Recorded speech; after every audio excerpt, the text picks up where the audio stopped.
오늘의 경기에서는 흥미진진한 상황이 펼쳐졌습니다. 바이에른 뮌헨은 몬스터 김민재의 강인한 수비로 분데스리가를 무패 행진하며 최소 실점을 기록하고 있습니다. 그러나 맨체스터 유나이티드는 이번 시즌 리그에서 2승 4패로 6점을 획득하여 리그 13위에 머물고 있습니다. 이 경기에서 주목할 만한 요소 중 하나는 바이에른 뮌헨의 최전방 공격수 해리 케인의 활약입니다. 케인은 토트넘에서 영입된 영국인 스트라이커로 리그 매 경기에서 득점을 기록하며 훌륭한 출발을 보였습니다. 그러나 그의 독일 무대 데뷔는 약간 어색한 모습을 노출하고 있습니다. 케인은 독일 출신 공격수들과의 호흡이 부족한 것으로 나타났습니다. 이전에는 토트넘에서 동료들과의 원활한 연계 플레이로 골을 만들어내는 모습을 자주 볼 수 있었습니다. 그러나 뮌헨에서는 동료들의 패스를 받지 못하고 있어 고립되는 경우가 빈번합니다. 특히 역습 상황에서 케인의 느린 스피드와 패스 대기 중인 경향은 문제가 될 수 있습니다. 이러한 이유로 뮌헨 내에서는 케인에게 패스를 하기보다 직접 슈팅을 시도하는 경향이 있는 것으로 알려져 있습니다. 이날 경기에서 맨체스터 유나이티드가 바이에른 뮌헨을 이길 가능성은 매우 낮았습니다. 그러나 케인의 활약과 호흡 문제가 어떻게 해결될지에 대한 관심은 높았습니다. 케인이 동료들과의 연계 플레이를 개선하고 패스 대기 시간을 줄일 수 있다면 그의 공격 능력은 훨씬 빛을 발할 것으로 기대됩니다. 경기 결과와 함께 케인의 향후 발전이 기대됩니다. 맨체스터 유나이티드와 바이에른 뮌헨의 대결은 예상보다 뜨거운 맞대결이었습니다. 특히 초반에는 뮌헨이 강력한 전방 압박을 통해 유나이티드를 상대로 역습을 시도했습니다. 그러나 해리 케인의 스피드가 확실히 부족한 것은 이른바 전반 초반의 난제였습니다. 전반 7분, 사네가 드리블로 돌파를 시도했을 때 케인은 스피드 부족으로 사네보다 한참 뒤처져서 공격 전선에서 완전히 고립된 모습을 보여주었습니다. 중요한 순간, 케인은 정확하지 못한 패스를 던져서 상황을 더 복잡하게 만들었고 이로써 사네는 불만스러운 표정을 지으며 포기한 듯한 기색을 드러냈습니다. 전반 9분에서 케인이 중원으로 패스를 시도해도 정확성을 갖추지 못했으며 케인이 최전방에 머물러 있는 장면은 계속해서 반복되었습니다. 이러한 고립된 상황에서도 케인은 절대 포기하지 않았습니다.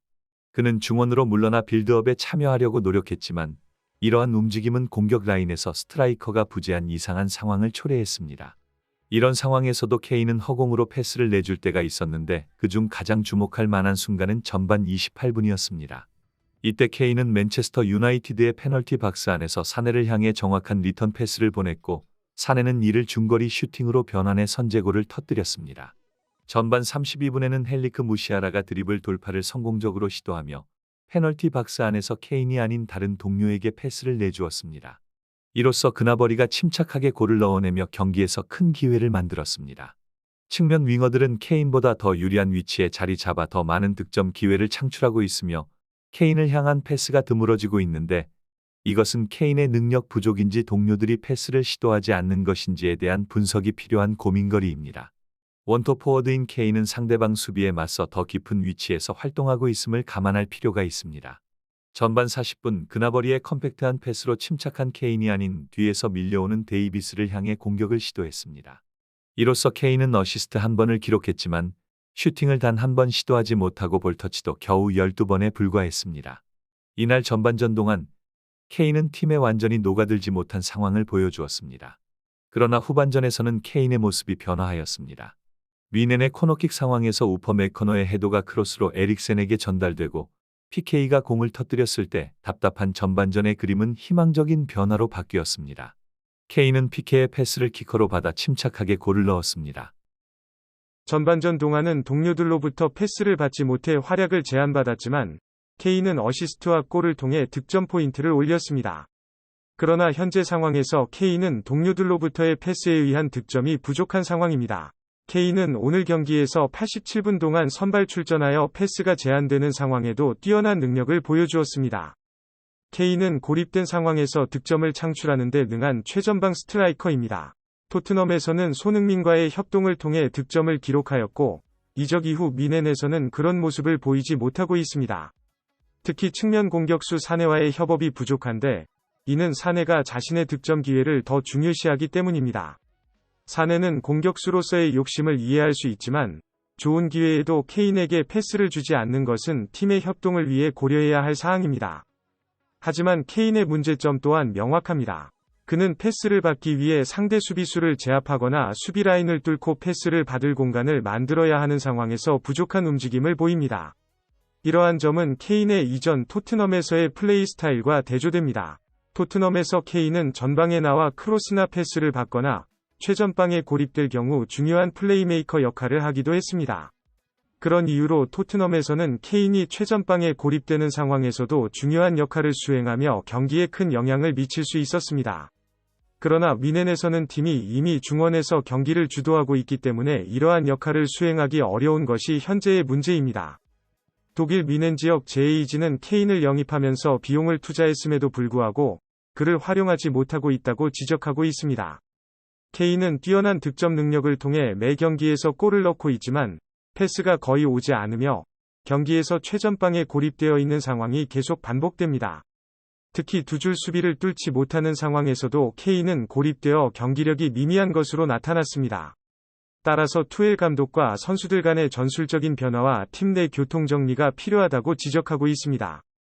그러나 케인의 느린 스프린트와 전술적 이해도의 부족으로 미넨의 역습에 따라가지 못하는 문제도 여전히 존재한다고 강조하고 있습니다. 한편 북런던 더비를 앞두고 토트넘의 주장 손흥민은 인터뷰에서 모든 팀원이 서로를 위해 뛰고 싸우며 팀의 결속력이 강화되고 있다고 밝혔습니다. 그는 선수들이 서로를 위해 희생하며 팀으로서 강화되고 있다고 언급하면서 아스널은 현재 토트넘을 만나고 싶지 않을 것이라고 자신 있게 전했습니다. 토트넘 팬들은 손흥민의 리더십과 팀에 대한 헌신을 칭찬하며 그를 더욱 사랑하고 있습니다. 손흥민은 캡틴으로서의 자리마저 사랑받을 만한 모습을 보여주고 있는데 이는 이전에는 그의 캡틴 역할에 대한 의문이 있었음을 고려하면 놀라운 변화입니다. 토트넘에 대한 부정적인 태도는 더 이상 존재하지 않습니다. 결과가 좋을 수도 있고 그렇지 않을 수도 있지만 자신감을 갖고 서로를 위해 힘을 모으고 있습니다. 이 열정과 엔진감은 결과에 크게 상관없이 계속해서 나아가는 원동력이 되고 있습니다. 아스널은 토트넘을 피하고 싶어하며 토트넘은 승리를 향해 열심히 달려가고 있습니다. 손흥민은 그의 부드러운 성격 덕분에 훌륭한 캡틴으로 성장했다고 생각합니다. 그는 동료들에게 재미와 추진력을 제공하며 경쟁적인 자세로 팀을 격려하고 있기 때문입니다. 예전의 토트넘과는 다른 역할을 수행하고 있지만 그는 완벽하게 일을 해내고 있습니다. 캡틴 손흥민을 향한 토트넘 팬들의 찬사와 감사의 마음은 계속되고 있습니다. 그러나 한편으로는 해리 케인은 또 한 번의 인터뷰에서 영국 축구 팬들로부터 비난을 받고 있습니다. 케인은 챔피언스 리그 맨체스터 유나이티드 경기를 앞두고 기자회견에서 잉글랜드 국가대표팀 관점에서 맥과이어를 최고의 수비수 중 하나로 칭송했습니다. 그는 팀의 방식에서 희생양이 된 것뿐이라고 말하며 맥과이어를 좋은 친구로 평가했습니다. 그리고 국가대표팀으로서 그와 함께하겠다고 밝혔습니다. 이 발언은 최근 맥과이어에 대한 비판을 감소시키려는 케인의 의도를 보여주지만 팬들은 크게 공감하고 있지 않습니다. 또한 네이매치의 자책골 이후에도 케인이 그를 보호하는 것이 아니라 시간이 지난 후에 옹호하는 것에 대한 의문을 표하고 있습니다. 이제 바이에른 뮌헨의 김민재는 분데스리가 5라운드에서 보움을 상대로 홈경기를 치르며 손흥민의 토트넘은 아스널과의 북런던 더비에서 승리를 향한 열망을 불태우고 있습니다. 두 경기에서 대한민국 축구 선수들의 활약을 기대해봅니다. 항상 시청해주셔서 감사하며 구독해주시길 부탁드립니다.